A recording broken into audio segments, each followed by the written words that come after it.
आता आपल्याला सुरू करायचं आहे दुसरा डिव्हिजनचा टाईप. पहिला काय टाईप होता? अमायटॉसिस. आता आपल्याला जायचं आहे मायटॉसिस. कसं डिफाईन केलं होतं आपण मायटॉसिसला? The division in which the parental cell divides into two and this division maintains the chromosome number equal to that of the parental cell and daughter cell. म्हणजे इनडायरेक्टली काय म्हणायचं आहे आपल्याला? एक सेल असेल आणि त्या पर्टिक्युलर सेलला डिव्हिजन नंतर दोन सेल्स तयार होत असेल आणि नवीन तयार झालेल्या दोन्ही सेल्समध्ये क्रोमोझोमचा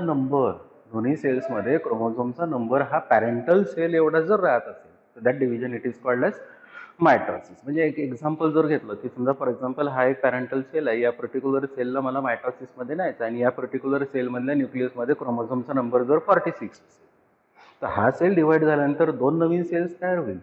दोन्ही सेल्समध्ये न्यूक्लियस राहील, दोन्ही न्यूक्लियसमध्ये क्रोमोझोम्स राहील, पण दोन्ही न्यूक्लियसमध्ये दोन्ही सेलच्या क्रोमोझोमचा नंबर 46 आणि 46 राहील. म्हणजे या डॉटर सेलला या पॅरेंटल सेल सोबत कम्पेअर केलं तर हे दोघं सारखे राहील, या डॉटर सेलला या पॅरेंटल सेल सोबत कम्पेअर केलं तर या दोन्हीमध्ये क्रोमोझोमचा नंबर सेम राहील. म्हणजे indirectly the division which divides the cell into two and the division which divides the nucleus into two. Cell पण डिवाइड होऊ शकतो, न्यूक्लियस पण डिवाइड होऊ शकतो. So division which divides the cell into two and maintains the chromosome number equal to that of the parental cell. म्हणजे daughter cell आणि parental सेलमध्ये क्रोमोझोमचा नंबर जर सेम राहत असेल तर that division it is called as mitosis. This particular mitosis again it is called as equational division. It is called as equational division. काय equational division म्हणतात? कारण डॉटर सेल आणि पॅरेंटल सेलमध्ये क्रोमोझोमचा नंबर इक्वल आहे. That particular division it is called as equational division. That is again called as a mitosis. काल आपण पाहिलं की या मायटॉसिसला केव्हा व्हावं लागते? तर this particular mitosis it occurs during growth, it occurs during repair, it occurs during replacement. Growth व्हायची असेल, कुठला टिश्यू रिपेअर करायचा असेल, कुठला टिश्यू रिप्लेस करायचा असेल तर त्यावेळेस दॅट जे डिव्हिजन होईल ना that division it is called as mitosis. पण या मायटॉसिसचं कॅरेक्टरिस्टिक आहे this particular mitosis in animals that only takes place in body cell. That body cell it is called as somatic cell. That cell it is called as somatic cell. म्हणजे हा जो sale आहे याला आपण somatic sale म्हणतो. ॲनिमल्समध्ये हे mitosis फक्त या सोमॅटिक सेलमध्ये होईल, पण प्लांट्समध्ये असं नाही आहे. प्लांट्समध्ये दोन्ही सेल्समध्ये होऊ शकते. गमेटिक सेलमध्ये होऊ शकते आणि सोमॅटिक सेलमध्ये होऊ शकते. म्हणजे सेल जर डिप्लॉइड असेल तर त्याचं पण मायटॉसिस होऊ शकते, सेल जर हॅप्लॉइड असेल तर त्याचं पण मायटॉसिस होऊ शकते प्लांट्समध्ये. ॲनिमल्समध्ये नाही. ॲनिमल्समध्ये मी कसं आहे? डिप्लॉइड आहे. माझ्या बॉडीचा प्रत्येक सेल कसा आहे? डिप्लॉइड आहे. म्हणजे प्रत्येक क्रोमोझोम माझ्या बॉडीच्या सेलमधल्या न्यूक्लियसमधला कसा आहे? क्रोमोझोम पेअर्ड आहे. जर त्या पर्टिक्युलर सेलमधल्या न्यूक्लियसमध्ये क्रोमोझोम हे पेअर्ड असेल तर त्याला डिप्लॉइड म्हणतात, आणि जर त्या पर्टिक्युलर सेलमधल्या न्यूक्लियसमधले क्रोमोझोम अनपेअर्ड असेल तर त्याला हॅप्लॉइड म्हणतात. म्हणून प्लांट्समध्ये मायटॉसिस व्हायचं असेल तर हॅप्लॉइड सेल डिप्लॉइड सेल दोन्हीमध्ये होईल. पण ॲनिमल्समध्ये हे पर्टिक्युलर मायटॉसिस व्हायचं असेल तर हे मायटॉसिस फक्त डिप्लॉइड सेलमध्ये म्हणजे बॉडीच्या सेलमध्ये म्हणजे सोमॅटिक सेलमध्ये होईल. So this is the division. That division it is called as mitosis. मग आता याला पुढे जर नेतो म्हटलं आपण डिव्हिजनमध्ये तर actually this particular mitosis it is divided into two parts. That is the karyokinesis and the cytokinesis. That is the karyokinesis and the cytokinesis. मग कॅरिओकायनेसिस म्हणजे काय? कॅरी ऑन म्हणजे nucleus. The division of the nucleus it is called as karyokinesis. Cytokinesis, cyto म्हणजे cytoplasm. मग the division of the cytoplasm it is called as cytokinesis. पहिल्यांदा कोणताही cell divide होताना nucleus divide पहिले होतो आणि सायटोप्लाझम नंतर डिवाइड होतो. एक पॅरेंटल सेल दोन डॉटर सेल्समध्ये डिवाइड होतो. म्हणजे पहिल्यांदा कोण डिवाइड होतो? न्यूक्लियस. मग कोण डिवाइड होतो? सायटोप्लाझम. असं करत एक सेल दोन सेलमध्ये डिवाइड होतो. So the whole process of this particular mitosis takes place in two parts, that is called as karyokinesis, the another it is called as the cytokinesis. Karyokinesis it is the division of nucleus, पण ते जे karyokinesis आहे ते पुन्हा चार phases मध्ये divide होईल. They are prophase, metaphase, anaphase and telophase. They are prophase, metaphase, anaphase and telophase. Prophase, metaphase, anaphase, telophase together it is called as the karyokinesis. म्हणजे न्यूक्लियसला डिवाइड व्हायला त्या न्यूक्लियसला चार फेजेसमध्ये जावं लागते. दॅट इज पुन्हा एकदा सांगतो, prophase, metaphase, anaphase and telophase. तर ह्या सगळ्या फेजेस आपल्याला इथे एक एक एक एक दिसत आहे. हे आता सध्या जे सुरू आहे हे सगळं कॅरिओकायनेसिस आहे. याच्यानंतर एकदा न्यूक्लियस डिवाइड झाल्यानंतर जो सायटोप्लाझम डिवाइड होईल ते काय राहील, सायटोकायनेसिस. ओके, चला पहा, mitosis. This is also called as a equational division. The cell division in which a cell divides to form two similar daughter cells which are identical to the parental cell is called as mitosis. In animals, it occurs in diploid somatic cells, while in plants, it occurs in both haploid as well as the diploid cell. Mitosis is further divided into two parts, that is karyokinesis and the cytokinesis. आता आपल्याला पहिल्या part मध्ये जायचं आहे, that is called as karyokinesis. बघा, karyokinesis. It is the division of the nucleus and divided into four phases, that is the prophase, metaphase, anaphase and telophase. म्हणजे कॅरिओकायनेसिस मध्ये जो न्यूक्लियस डिवाइड होणार आहे त्या न्यूक्लियसच्या डिव्हिजनला 4 फेजेस पाहिजे. The first phase it is called as the prophase. मग actually या prophase मध्ये होणार काय, तर ऍक्च्युली हा सेल आहे, या सेलच्या आतमध्ये सायटोप्लाझम आहे, सायटोप्लाझमच्या आतमध्ये न्यूक्लियस आहे आणि न्यूक्लियसच्या आतमध्ये हे क्रोमोझोम्स आहे. न्यूक्लियसच्या आतमध्ये हे क्रोमोझोम्स आहे, हे क्रोमोझोम्स आहे, हा न्यूक्लिओलस आहे. या पर्टिक्युलर न्यूक्लियसच्या बाहेर मग सेंट्रिओल्स आहे. काय आहे, सेंट्रिओल्स आहे. जर सेंट्रिओल्स प्रेझेंट असेल तर कंपल्सरी हा सेल कोणता झाला, ॲनिमल सेल. जर हे सेंट्रिओल्स नसेल तर मग हा सेल कोणता होईल, प्लांट सेल. म्हणजे इनडायरेक्टली आपण आता डिव्हिजन कोणाचं पाहतोय, ॲनिमल सेलचं. तर सेंट्रिओल प्रेझेंट असणे हे कोणाचं कॅरेक्टरिस्टिक आहे, ॲनिमल सेलचं. म्हणजे इनडायरेक्टली पहा आता या प्रोफेजमध्ये काय होईल बघा. In this, the condensation of the chromatin material in nucleus takes place. म्हणजे इनडायरेक्टली पहा, काल तुम्ही सेल सायकल जर पाहिलेली असेल तर त्या सेल सायकलमध्ये आता या पर्टिक्युलर डिव्हिजनला जिथे प्रोफेजच्या पुढे आपण चाललेलो आहे याच्या आधी इंटरफेज झालेली आहे. इंटरफेजमध्ये 3 गोष्टी होत्या, आठवत असेल तर G1 फेज, S फेज आणि G2 फेज. त्याच्यापैकी S फेजमध्ये DNA आपला डबल झालेला आहे. एस फेजमध्ये त्या क्रोमोझोम मधला DNA आपला डुप्लिकेट झालेला आहे, रेप्लिकेट झालेला आहे, डबल झालेला आहे. ठीक आहे. So in this condensation of chromatin material in nucleus takes place. म्हणजे इनडायरेक्टली या क्रोमोझोम मध्ये जे मटेरियल आहे ज्याला क्रोमॅटिन मटेरियल म्हणतो ते कॉईल झालं, कंडेन्स झालं. म्हणजे इनडायरेक्टली हा जो पर्टिक्युलर पार्ट आहे, हा ज्याला आपण क्रोमोझोम म्हणतो, हा इंटरफेज मध्ये क्रोमॅटिन राहील. तो इंटरफेज मध्ये क्रोमॅटिन राहील म्हणजे त्याची लेंथ काय राहील, कमी राहील. म्हणजे इनडायरेक्टली हा जर आता प्रोफेज मध्ये जर हा क्रोमोझोम पाहिला असेल तर त्याची क्रोमॅटिनची लेंथ काय झालेली आहे, कमी झाली आहे. का कमी झाली आहे, कारण तो क्रोमॅटिन कॉईल झाला, कंडेन्स झाला, तो आता पहा शॉर्ट दिसून राहिला. असं जर असेल तर that is called as chromosome. So in this condensation of chromatin material in nucleus takes place. Due to condensation, each chromosome become visible under light microscope, which can be seen with its sister chromatids connected by centromere. की हा particular chromosome coiling condensation नंतर आता ही early prophase आहे, म्हणजे सुरुवात झालेली आहे. Interphase नंतर जस्ट ही सुरू झालेली आहे. That is called as early prophase. पण याच पर्टिक्युलर क्रोमोझोमला अजून आपण जर आतमध्ये डिटेल जर पाहिलेलं असेल तर ही फेज आता इथे पहा, ही आहे लेट प्रोफेज. या पर्टिक्युलर लेट प्रोफेज मध्ये याच पर्टिक्युलर क्रोमोझोम मध्ये आता पहा 2 क्रोमॅटिड दिसायला लागले. ही एक क्रोमॅटिड आहे आणि ही एक क्रोमॅटिड आहे. 2 क्रोमॅटिड एकमेकांना होल्ड कशाने केलेलं आहे, तर that part it is called as a centromere. म्हणजे हा पूर्ण एक क्रोमोझोम आहे, हा पण एक पूर्ण क्रोमोझोम आहे, हा एक क्रोमोझोम आहे. पण या एका क्रोमोझोम मध्ये किती क्रोमॅटिड्स आहेत, 2 क्रोमॅटिड्स आहेत. म्हणून त्यांना काय म्हणतो आपण, सिस्टर क्रोमॅटिड्स. काय म्हणतो, सिस्टर क्रोमॅटिड्स. पुढे in this phase nucleolus degenerates, nuclear membrane disintegrates. पहा हा न्यूक्लिओलस आहे. आता पुढे जाताना न्यूक्लिओलस इथे दिसत नाही आहे, म्हणजे तो डिजनरेट झालेला आहे. न्यूक्लिअर एन्व्हलप इथे दिसून राहिलेली आहे. आता या पर्टिक्युलर लेट प्रोफेज मध्ये पाहिलं तर तीच न्यूक्लिअर एन्व्हलप डिजनरेट होत आहे. Centrioles in animal cell start migration to the poles. आता हे सेंट्रिओल्स जर असेल तर इनडायरेक्टली हे सेंट्रिओल्स आता मूव्ह व्हायला लागलेले आहे, म्हणजे पोल्सकडे चाललेले आहे. आता आपण सध्या या रिजनला काय म्हणू, पोल, आणि या रिजनला काय म्हणू आपण, इक्वेटर. म्हणजे इनडायरेक्टली सेंट्रिओल्स जर आता इथे असेल, 2 असेल, जे सेंट्रिओल्स आधीच्या इंटरफेज मध्ये 1 होता तो डिवाइड होऊन 2 झालेले आहे. आता या पर्टिक्युलर दोन्ही सेंट्रिओल्सला आपापल्या पोलला जायचं आहे. पहा हा सेंट्रिओल या पोलला चाललाय, हा सेंट्रिओल या पोलला चाललाय. So centrioles in animal cell starts migration to the pole. Spindle fibre start to form. म्हणजे इनडायरेक्टली हे फक्त सेंट्रिओल्स पोलकडे जाताना सोबत त्या पर्टिक्युलर सेंट्रिओल्स कडून काय तयार होऊन राहिलेले आहे, फायबर्स पण तयार होऊन राहिले आहेत. Such particular fibres are called spindle fibres. म्हणजे इनडायरेक्टली या प्रोफेज मध्ये झालं काय, ऍक्च्युली ही प्रोफेज कशानंतर होत आहे, आधीच्या इंटरफेज नंतर. तर आधीच्या इंटरफेज नंतर या प्रोफेज मध्ये त्या पर्टिक्युलर सेल मधल्या न्यूक्लियस मध्ये काय काय चेंजेस होत आहेत, तर त्या इंटरफेज मध्ये जो थ्रेड होता, क्रोमोझोम होता, तो क्रोमोझोम नव्हता, तो क्रोमॅटिड होता, क्रोमॅटिन होता. काय होता?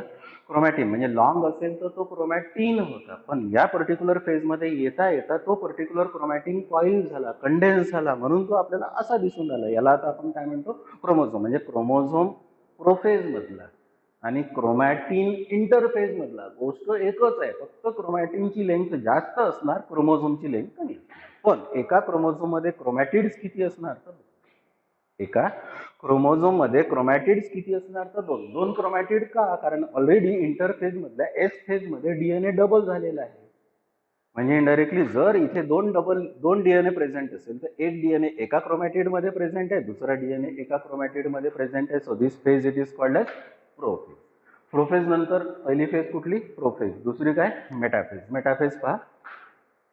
In this phase spindle fibre formation is completed. म्हणजे हा पर्टिक्युलर पार्ट असेल ज्याला आपण सेंट्रिओल म्हणतो, याच्याकडून काय तयार झालेलं आहे? स्पिंडल फायबर्स तयार झालेले आहेत. So in this phase spindle fibre formation is completed.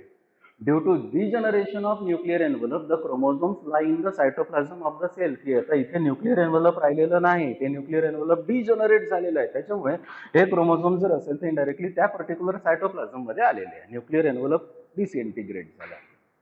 The chromosomes become thick and short. आता हे क्रोमोझोम इथे पाहिलेले असेल तर लॉंग आहे, पण याच्यापेक्षा आता इथे क्रोमोझोम पुन्हा कॉईल कंडेन्स झालेले असेल तर ते शॉर्ट झाले.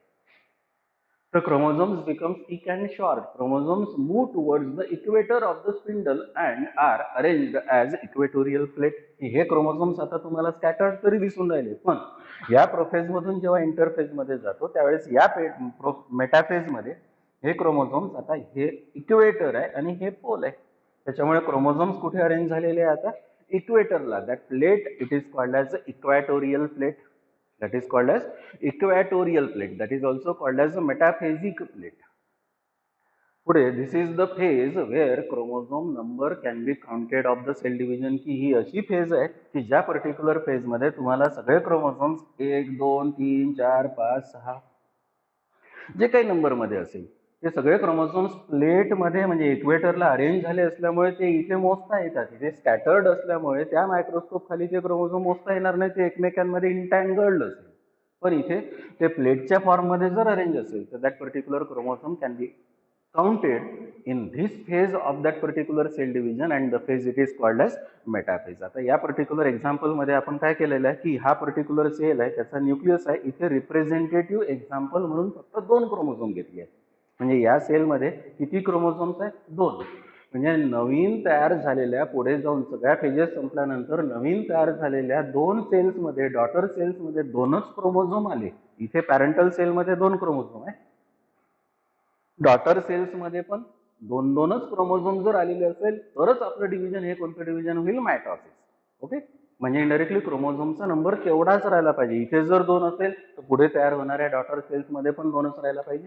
आता इथे कसं आहे, सपोज हा पर्टिक्युलर माझा सेल असता, म्हणजे अॅनिमल सेल असता, माझा सेल असता, तर इथे आपल्याला क्रोमोझोम्स 46 काढावं लागले असते, कारण माझ्या बॉडीच्या प्रत्येक सेलमध्ये क्रोमोझोमचा नंबर 46 आहे. पण इथे 46 क्रोमोझोम आपण काढलेले असते तर इनडायरेक्टली ते क्रोमोझोम बरोबर दिसले नसते. म्हणून आपण एक एक्झाम्पल म्हणून फक्त 2 क्रोमोझोम घेतले किंवा 2 क्रोमोझोमचं एक्झाम्पल घेतलं. 2 घ्या किंवा मग 46 घ्या, गोष्ट एकच आहे. इथे 46 घेतलेले असेल तर डॉटर सेल्स मध्ये दोन्ही सेल्स मध्ये 46 मिळायला पाहिजे. इथे जर 2 घेतलेले असेल तर नवीन डॉटर सेल्स मध्ये 2 मिळायला पाहिजे. त्यावेळेस डिव्हिजनला काय म्हणावं लागेल? Mitosis. So these are the 2 phases. The first phase it is called as prophase. काय झालेलं आहे या पर्टिक्युलर प्रोफेज मध्ये? फक्त जे इंटरफेज मधले क्रोमोझोम लॉंग होते, म्हणजे क्रोमॅटिन लॉंग होतं, ते फक्त काय झालं? कॉईल झालं आणि काय झालं? कंडेन्स झालं. मेटाफेज मध्ये काय झालं की हेच क्रोमोझोम जे या पर्टिक्युलर न्यूक्लियस मध्ये होते ते आता या सायटोप्लाझम मध्ये जर असेल तर ते प्लेटला आले. That plate it is called as equatorial plate. That is called as equatorial plate. आता आपण जो पुढच्या फेजला, third phase it is called as anaphase. The third phase is anaphase. पहिली फेज कोणती होती? प्रोफेज. दुसरी काय होती? मेटाफेज. आता आपण थर्ड फेजला चालू आहे. The third phase it is called as anaphase. Okay. चला बघा. In this phase the centromere of the each chromosome splits and the chromatids are separated from each other into daughter chromosomes. काय म्हटलेलं आहे की हे जे 2 क्रोमॅटिड होत्या ह्या मेटाफेजमध्ये एकमेकांना जोडून होत्या. कशाने? सेंट्रोमियरने. ठीक आहे. आता हे सेंट्रोमियर काय झाले? स्प्लिट झाले. त्याच्यामुळे हे दोन्ही क्रोमॅटिड असेल तर काय झाले? सेपरेट झाले. ओके. परत पहा. In this phase the centromere of the each chromosome split. Centromere जो सेंटरमध्ये दोन क्रोमॅटिडला धरून ठेवणारा होता तो काय झाला? Split. And the chromatids are separated from each other into daughter chromosomes. आता हे क्रोमॅटिड पहा सेपरेट झालेले. आता यांना आपल्याला काय म्हणता येते? Daughter chromosomes. Due to contraction of chromosomal fibres, extension of interzonal fibers and repulsion in centromere, daughter chromosomes get pulled towards the opposite poles. आता या स्पिंडल फायबर्सचे हे वेगवेगळे फॉर्म्स असतात. Chromosomal fibres, extension, interzonal fibres. त्याच्यानंतर हा centromere जो divide झालेला आहे तो एक दुसऱ्याला रिपेल करतो, रिपल्शन होते. त्याच्यामुळे हे दोन डॉटर क्रोमोझोम्स काय होतात? आपापल्या पोल्सकडे जातात. पहा, हा या पोलकडे चालला, हा या पोलकडे चालला. Pole daughter chromosome. Thus, each set of chromosomes reach at opposite poles of the cell. आता इथे या पर्टिक्युलर सेटमध्ये दोन क्रोमोझोम आहे, या सेटमध्ये दोन क्रोमोझोम आहे. म्हणजे इनडायरेक्टली हे दोन क्रोमोझोम या पोलला चालले आहे तर हे दोन क्रोमोझोम या पोलला चालले. म्हणजे इनडायरेक्टली जर डॉटर क्रोमोझोम्स आपापल्या पोलकडे जात असतील तर that particular phase it is called as anaphase. That is called as anaphase. Another it is called as the telophase. हा telophase. This phase is opposite to the prophase. Prophase मध्ये काय झालं होतं? Coiling condensation झालं होतं, क्रोमॅटिनचं chromosomes मध्ये conversion झालं होतं. आता इथे या टिलोफेज मध्ये कसं होईल? Exact telophase it is the opposite to that of the prophase. Prophase मध्ये क्रोमॅटिनचं कॉइलिंग कंडेन्सेशन झालं होतं. आता इथे क्रोमोझोमचं अनकॉइलिंग अनकंडेन्सेशन होईल. So this phase is exact opposite to the prophase. In this phase, the chromosomes with their centromeres at the poles begin to uncoil and lose their individuality. म्हणजे indirectly हे जे पर्टिक्युलर क्रोमोझोम्स आहे आता ते प्रोफेज मध्ये जसे होते तसे आता हे पर्टिक्युलर क्रोमोझोम्स आता दिसायला लागतील. The nucleolus begins to reappear. आता इथे आतमध्ये न्यूक्लिओलस दिसायला लागेल. The nucleolus begin to reappear. The nuclear membrane also reappears around the chromosome. पहा, ही न्यूक्लियर एनव्हलप आता नवीन तयार झालेली आहे. इथे न्यूक्लियर एनव्हलप दिसत नाही आहे, ही सेल वॉल, सेल मेम्ब्रेन आहे. Okay. The nucleolus begin to reappear. The nuclear membrane also reappears around the chromosome. हे पहा, हे न्यूक्लियर एनव्हलप नवीन तयार होत आहे. हे न्यूक्लियर एनव्हलप नवीन तयार होत आहे. Spindle fibres get degenerated. जे स्पिंडल फायबर्स इथे दिसून राहिले या ॲनाफेज मध्ये ते आता इथे दिसणार नाही. Spindle fibres get degenerated and get dissolved in cytoplasm. जे स्पिंडल फायबर्स या ॲनाफेज मध्ये दिसून राहिले ते आता इथे दिसत नाही, म्हणजे गेले कुठे? तर they are dissolved in cytoplasm. Thus two daughter nuclear form. असं करून हे आता दोन डॉटर न्यूक्लियर तयार झालेले. म्हणजे इनडायरेक्टली पहा, तुम्ही प्रोफेज मधला न्यूक्लियस पहा, तो तुम्हाला असा दिसेल. म्हणजे प्रोफेज मध्ये जो सेल आपण घेतला होता त्या सेलमध्ये किती क्रोमोझोम्स दाखवले होते आपण? 2. याही पर्टिक्युलर नवीन बनणाऱ्या सेलमध्ये क्रोमोझोमचा नंबर किती आहे? 2. याही सेलमध्ये बनणाऱ्या या न्यूक्लियसमध्ये क्रोमोझोमचा नंबर किती आहे? 2. म्हणजे एक सेल किती सेलमध्ये डिवाइड होत आहे? 2. त्या पहिल्या सेलमध्ये क्रोमोझोमचा नंबर किती होता? 2. या नवीन तयार झालेल्या या सेलमध्ये पण क्रोमोझोमचा नंबर किती आहे? 2. या नवीन तयार झालेल्या या पण सेलमध्ये क्रोमोझोमचा नंबर किती आहे? 2. म्हणजे एका सेल पासून किती सेल्स तयार होतात आहे? 2. पण पहिल्या सेलमध्ये क्रोमोझोमचा नंबर होता 2. या सेलमध्ये पण क्रोमोझोमचा नंबर आहे 2. म्हणजे क्रोमोझोमचा नंबर काय राहिला? कॉन्स्टंट राहिला, तोच राहिला. Hence this particular division it is called as mitosis. Hence this particular division it is called as mitosis. आता डिवाइड कोण झाला? फक्त न्यूक्लियस झाला. डिवाइड कोण झाला? फक्त न्यूक्लियस डिवाइड झाला. सेल तर अजून बाहेरून तसंच आहे. म्हणून तो आता सेल डिवाइड करायचा असेल तर सेकंड पार्ट आहे. First part it is called as karyokinesis. The second part it is called as a cytokinesis. आता सायटोप्लाझम डिवाइड होईल. Second part it is called as a cytokinesis. बघा, the division of the cytoplasm into 2 daughter cells. आता दोन वेगवेगळे separate cells तयार झाले. So the division of the cytoplasm into 2 daughter cells is called as cytokinesis. In this, constriction develops to the cell. हे पाहे असं constriction आता develop होत राहील. हे डीप होत जाईल, सेंटर पर्यंत येईल. In this, constriction develops to the cell. This constriction gradually deepens and joins in the center, dividing into 2 daughter cells. म्हणजे हे constriction जे डेव्हलप झालं हे अजून डीप होईल, सेंटर कडे येईल आणि हा पूर्ण एक सेल आहे तो 2 सेल मध्ये डिवाइड होईल. and joins in the center dividing into two daughter cells. This mechanism of cytokinesis occurs in animal cells. जे आपण आता बोललो की बाहेरून कॉन्स्ट्रिक्शन डेव्हलप होणार, सेंटर पर्यंत जाणार, सेंटर मध्ये मिळणार, दोन सेल सेपरेट होणार, हे कुठे होऊन राहिलं? ॲनिमल सेल्स मध्ये. प्लांट सेल मध्ये असं सायटोकायनेसिस होत नाही. सर का? तर प्लांट्स मध्ये काय होते की या पर्टिक्युलर सेलला दोन सेल बाउंड्रीज असतात. बाहेर सेल वॉल असते आणि त्याच्या आतमध्ये सेल मेम्ब्रेन असते आणि सेल वॉल रिजिड असते, टफ. त्याच्यामुळे सेल वॉल जर रिजिड असेल तर कॉन्स्ट्रिक्शन डेव्हलप होऊ शकत नाही. म्हणून प्लांट्स मध्ये सायटोकायनेसिस कसं होते ते बघा. प्लांट्स मध्ये काय होणार की या दोन डॉटर सेलच्या मध्ये सेंटरमध्ये एक मटेरियल तयार होते, that is called as a calcium pectate.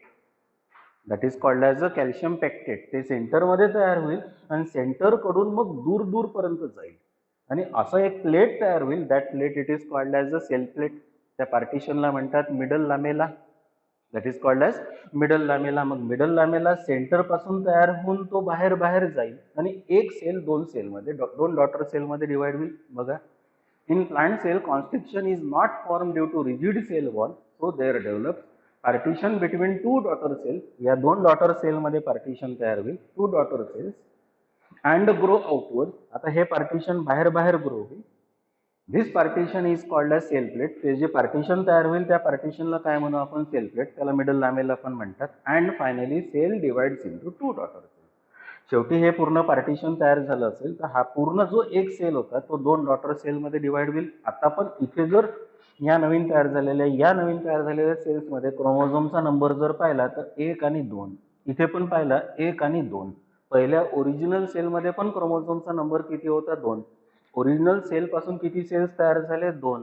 पण नवीन तयार झालेल्या सेल्समध्ये क्रोमोझोमचा नंबर किती आहे? 2. म्हणजे इनडायरेक्टली एका सेल पासून 2 सेल्स तयार झाले.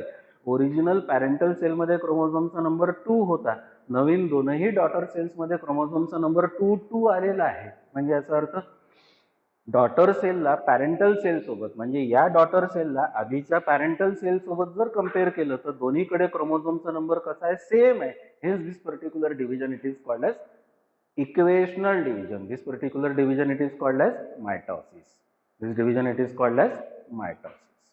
Now we will see the significance of mitosis. की मायटॉसिस त्या पर्टिक्युलर ऑर्गॅनिझम मध्ये, त्या सेल मध्ये का होते, म्हणजे इम्पॉर्टन्स ऑफ मायटॉसिस. ठीक आहे. So this is the significance of mitosis. Number 1, as mitosis is a equational division the chromosome number is maintain constant. Yes, की मायटॉसिसमध्ये ओरिजिनल सेलमध्ये जो क्रोमोझोम नंबर असतो तोच क्रोमोझोम नंबर नवीन तयार झालेल्या दोन्ही डॉटर सेल्समध्ये असतो. म्हणजे इनडायरेक्टली नवीन त्या पर्टिक्युलर ऑर्गॅनिझममध्ये सेल्स तयार होत असेल तर त्या सगळ्या सेल्समध्ये क्रोमोझोमचा नंबर हा तेवढाच राहतो. जसं माझ्या बॉडीमध्ये आता करोडो सेल्स आहे, पण मी एका सेलचा प्रॉडक्ट आहे. जो सेल कोणता होता? झायगोट. त्या झायगोटमध्ये क्रोमोझोमचा नंबर किती होता? 46. पण आता माझ्या बॉडीमध्ये पण प्रत्येक सेलमध्ये क्रोमोझोमचा नंबर किती आहे? 46. म्हणजे कोणतं डिव्हिजन झालं असेल? Mitosis. So this mitosis maintains the chromosome number constant. Second, mitosis ensures equal distribution of nuclear and cytoplasmic material in daughter cells. Yes, की मायटॉसिस मध्ये एका सेल पासून दोन डॉटर सेल्स तयार होत असेल तर न्यूक्लियर मटेरियल जे न्यूक्लियस मध्ये असेल ते इक्वल डिवाइड होईल. सायटोप्लाझम मध्ये जे सायटोप्लाझमिक मटेरियल असेल ते इक्वल डिवाइड होईल. So mitosis ensures equal distribution of nuclear and cytoplasmic material in daughter cells. Third, the hereditary material that is DNA is also equally distributed. Correct आहे. की जे parental sale मधल्या nucleus मधल्या chromosome मध्ये जो DNA होता, ज्याला हेरिडिटरी मटेरियल म्हणतो, तो डीएनए म्हणजे तो क्रोमोझोम दोन डॉटर सेल्स मध्ये इक्वल डिस्ट्रीब्यूट झाला. 4, mitosis helps in growth and development of organism. Yes, माझी ग्रोथ आहे, माझी डेव्हलपमेंट आहे, ही कुठल्या डिव्हिजनमुळे झालेली असेल तर that division it is called as mitosis. Next, old and worn out cells are replace through mitosis. की माझ्या बॉडीमध्ये जे ओल्ड सेल्स आहेत, ज्यांचं काम संपलेलं आहे, ते पण रिप्लेस करायचे असेल, नवीन ॲड करायचे असेल तर that is only through that particular process that is called as mitosis. Next, it helps in asexual reproduction of organisms and vegetative propagation in plants. की ऑर्गॅनिझम्स आहे, खूप सारे आहे, त्यांच्यामध्ये असेक्झुअल रिप्रोडक्शन जर करायचं असेल तर इनडायरेक्टली जे डिव्हिजन लागेल ते कोणतं होईल? मायटॉसिस. किंवा एखादं प्लांट आहे, त्या प्लांटमध्ये व्हेजिटेटिव्ह प्रोपॅगेशन करायचं आहे, रूट पासून प्लांट तयार करायचा आहे, स्टेम पासून प्लांट तयार करायचा आहे, लीफ पासून ब्रायोफायलम सारख्या प्लांटमध्ये नवीन प्लांट तयार करायचे. तर त्याही वेळेस व्हेजिटेटिव्ह प्रोपॅगेशन मध्ये पण डिव्हिजन जे होते, that division it is called as mitosis. Next, mitosis maintains nucleocytoplasmic ratio. Yes, की मायटॉसिस मध्ये एका सेल पासून दोन जर डॉटर सेल्स तयार होत असेल तर न्यूक्लियस मधलं मटेरियल, सायटोप्लाझम मधलं मटेरियल मगाशी सांगितल्याप्रमाणे जर इक्वल डिवाइड होत असेल, डिस्ट्रीब्यूट होत असेल तर that maintains the nucleocytoplasmic ratio. Next, mitosis maintains and preserves the genetic makeup of cells or organisms, thus it cannot introduce variation or new combination of existing genes. Correct आहे की mitosis मध्ये एका sale पासून दोन daughter cells तयार होतात, पण ते दोन्ही डॉटर सेल एक्झॅक्टली सेम असतात. ते दोघं तर सेम असतातच, पण ते दोघं पॅरेंटल सेल सोबत पण 100% सिमिलर असतात. म्हणजे इनडायरेक्टली नवीन तयार झालेल्या सेल्समध्ये व्हेरिएशन येत नाही, नवीन जीन्स इंट्रोड्यूस होत नाही.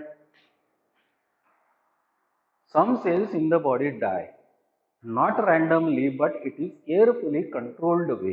दिस is called as the death of the cell or apoptosis. ही एक हा पण एक कन्सेप्ट आहे, फिनॉमिना आहे की माझ्या बॉडीमध्ये सगळे सेल्स आहे, करोडो सेल्स आहे, पण काही सेल्स फॉर एक्झाम्पल माझ्या बॉडीमध्ये ज्याची गरज नसेल. सपोज फॉर एक्झाम्पल एखादा कॅन्सरस सेल माझ्या बॉडीमध्ये ग्रो होत असेल, पण तो जर ग्रो होऊ द्यायचा नसेल माझ्या बॉडीला, इनडायरेक्टली त्या पर्टिक्युलर सेलचा डेथ पण होत असतो. असे माझ्या बॉडीमधले कित्येक सेल्स वेगवेगळ्या प्रकारचे सुसाईड करतात. अशी जर कंडिशन असेल त्या पर्टिक्युलर सेलची की त्या पर्टिक्युलर सेलला डिव्हाइड व्हायचं नाही आहे, म्हणजे इनडायरेक्टली त्या सेलला डाय व्हायचं आहे, मरायचं आहे, तर that particular phenomena of death of cells it is called as apoptosis. That is called as apoptosis. एक गोष्ट. दुसरी गोष्ट, त्याला वर्क करायचं नसेल तर अपोप्टॉसिस म्हणजे त्याचा काय झालं, डेथ झाला. पण समजा एखाद्या बॉडीतला सेल आहे की ज्या पर्टिक्युलर सेलला डिव्हिजन मध्ये पण जायचं नाही आणि डेथ पण करायचं नाही, तर इनडायरेक्टली त्या पर्टिक्युलर सेलला G1 नंतर, गॅप 1 नंतर, जसं इंटरफेज मध्ये 3 फेजेस होत्या, G1, S आणि G2. तर सपोज एखाद्या सेलला जर मायटॉसिस मध्ये जायचं नसेल तर त्या पर्टिक्युलर सेलला G1 नंतर किंवा G1च्या मध्ये स्टॉप होता येते. म्हणजे तो पर्टिक्युलर सेल त्याच्या पुढे S मध्ये जाणार नाही, G2 मध्ये जाणार नाही, पुढच्या या मायटॉसिस मध्ये जाणार नाही, तो तिथेच थांबेल.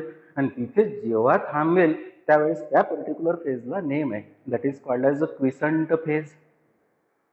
That is called as a quiescent phase किंवा त्याला म्हणतात G0 फेज.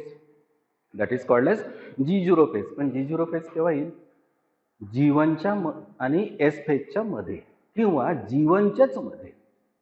की ज्या पर्टिक्युलर सेलला G0 मध्ये केव्हा जावं लागलं की त्या पर्टिक्युलर सेलला कुठलं तरी फंक्शन परफॉर्म करायचं आहे, त्या सेलला मायटॉसिस मध्ये म्हणजे डिव्हिजन मध्ये जायचं नाहीये, म्हणजे इनडायरेक्टली तो G1 ला स्टॉप होऊन जाईल, त्याच्या पुढच्या डिव्हिजनला जाणार नाही. त्याला जे मिळालेलं असेल ते फंक्शन तो परफॉर्म करत राहील, परफॉर्म करत राहील, परफॉर्म करत राहील, काही वेळेपर्यंत परफॉर्म करत राहील. एक वेळ परफॉर्म फंक्शन करणे बंद झालेलं असेल तर त्या पर्टिक्युलर सेलचा डेथ होईल. जर डेथ झाला तर दॅट इज कॉल्ड एज ॲपोप्टॉसिस. जर डेथ नाही झाला, तो फंक्शन परफॉर्म करत आहे पण डिव्हिजन मध्ये जात नाही, तर that is called as a G0 phase. That is also called as a quiescent phase. That is also called as quiescent phase. So this is all regarding division. That division it is called as mitosis. Finally काय होतं mitosis मध्ये, या mitosis मध्ये एक parental sale divide झाला होता दोन daughter cells मध्ये, पण दोनही डॉटर सेल्स मध्ये क्रोमोझोमचा नंबर हा पॅरेंटल सेल एवढा होता. म्हणजे एक्झाम्पल माझं जर घ्यायचं असेल तर माझ्या बॉडीच्या सेलमध्ये न्यूक्लियस आहे, न्यूक्लियसमध्ये क्रोमोझोमचा नंबर जर 46 असेल तर नवीन तयार झालेल्या दोनही डॉटर सेल्समध्ये क्रोमोझोमचा नंबर हा 46 राहील. असं जर डिव्हिजन असेल तर that division it is called as mitosis. Finally the division which divides the cell into 2 and maintains the chromosome number equal to that of the parental cell. That particular division it is called as mitosis.